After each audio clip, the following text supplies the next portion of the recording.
জামাত নেতার বাড়ি থেকে ৯৯ বস্তা চাউল উদ্ধার করা হয়েছে। একটা নিউজ বিনফির পোলাপান মানে এটা মানে শুধু ছড়াইতেছে, কিন্তু জনগণের জামাত নেতার প্রতি একটা মানে জামাতের প্রতি একটা আস্থা আছে, একটা বিশ্বাস আছে। তারা জানে জামাত ইসলাম যারা করে তারা কোনোদিনও চুরি বাটফারি সিটারি করতে পারবো না।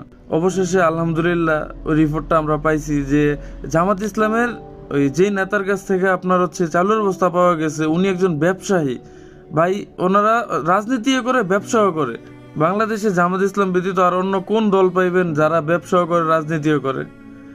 সব দলের মধ্যে দেখবেন যে যারা রাজনীতি করে, রাজনীতি মনে হয় তাকে একটা পেশা হয়ে গেছে মানে রাজনীতি তাকে একটা পেশা।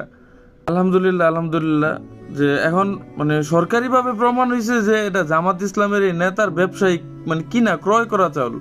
বিভিন্ন মাদ্রাসায় সরকারি ত্রাণের চাউল আসে, ওই চাউলগুলা ওনারা কিনে মানে ক্রয় করার পরে আবার ওনারা এগুলা বাজারে বিক্রি করে। ঠিক আছে, এটা অলরেডি এখন সরকারিভাবে প্রমাণিত।